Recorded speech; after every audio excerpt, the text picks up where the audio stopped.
નમસ્કાર, જય માતાજી દર્શક મિત્રો. ઉનાળાની સિઝનમાં આજે આપણે હીટવેવ વિશે વાત કરવી છે. હીટવેવ શું છે? હીટવેવ એટલે શું? તો હીટવેવ એટલે સામાન્ય કરતાં વધારે તાપ પડવો, સામાન્ય કરતાં વધારે ગરમી પડવી, અથવા તો સામાન્ય કરતાં વધારે ગરમ પવન ફૂંકાવવું, જેને આપણે દેશી ભાષામાં લૂ લાગવી કે કાળઝાળ ગરમી પડવી કહેવી છીએ, જેમાં સામાન્ય તાપમાન 45°C કે તેથી વધુ હોય છે.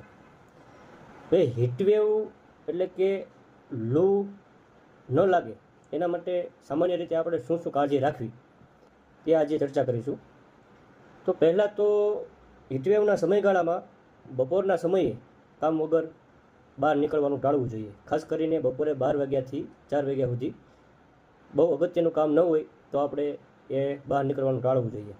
બીજું, પુષ્કળ પાણી પીવું જોઈએ, લીંબુ શરબત પીવું જોઈએ, ORSનો ઉપયોગ કરવો જોઈએ, જેથી કરીને શરીરમાં તાપમાન સંતુલિત રહે અને ડિહાઇડ્રેશન ન થાય.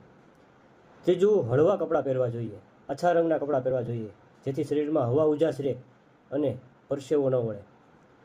પછી જો કોઈ કારણોસર બહાર જવાનું થાય તો માથે ટોપી પહેરવી જોઈએ, ચશ્મા પહેરવા જોઈએ, જેથી કરીને શરીરને બહુ ગરમી ન લાગે. જમવામાં ખાસ કરીને ધ્યાન રાખવું જોઈએ, તીખું તળેલું જમવાનું ટાળવું જોઈએ, વધારે ભૂખ્યું ન રહેવું જોઈએ. અને મહત્ત્વની અને અગત્યની વાત, ખાસ કરીને હીટવેવના સમયગાળા દરમિયાન નાના બાળકો, વૃદ્ધો અને સગર્ભા માતાઓને ખાસ કરીને કાળજી રાખવી જોઈએ. અને જરૂર ન હોય તો બપોરના સમયે તડકામાં બહાર નીકળવાનું ટાળવું જોઈએ.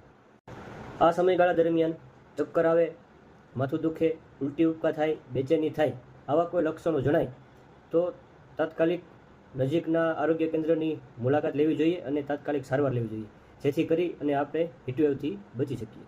થેન્ક યુ, ધન્યવાદ.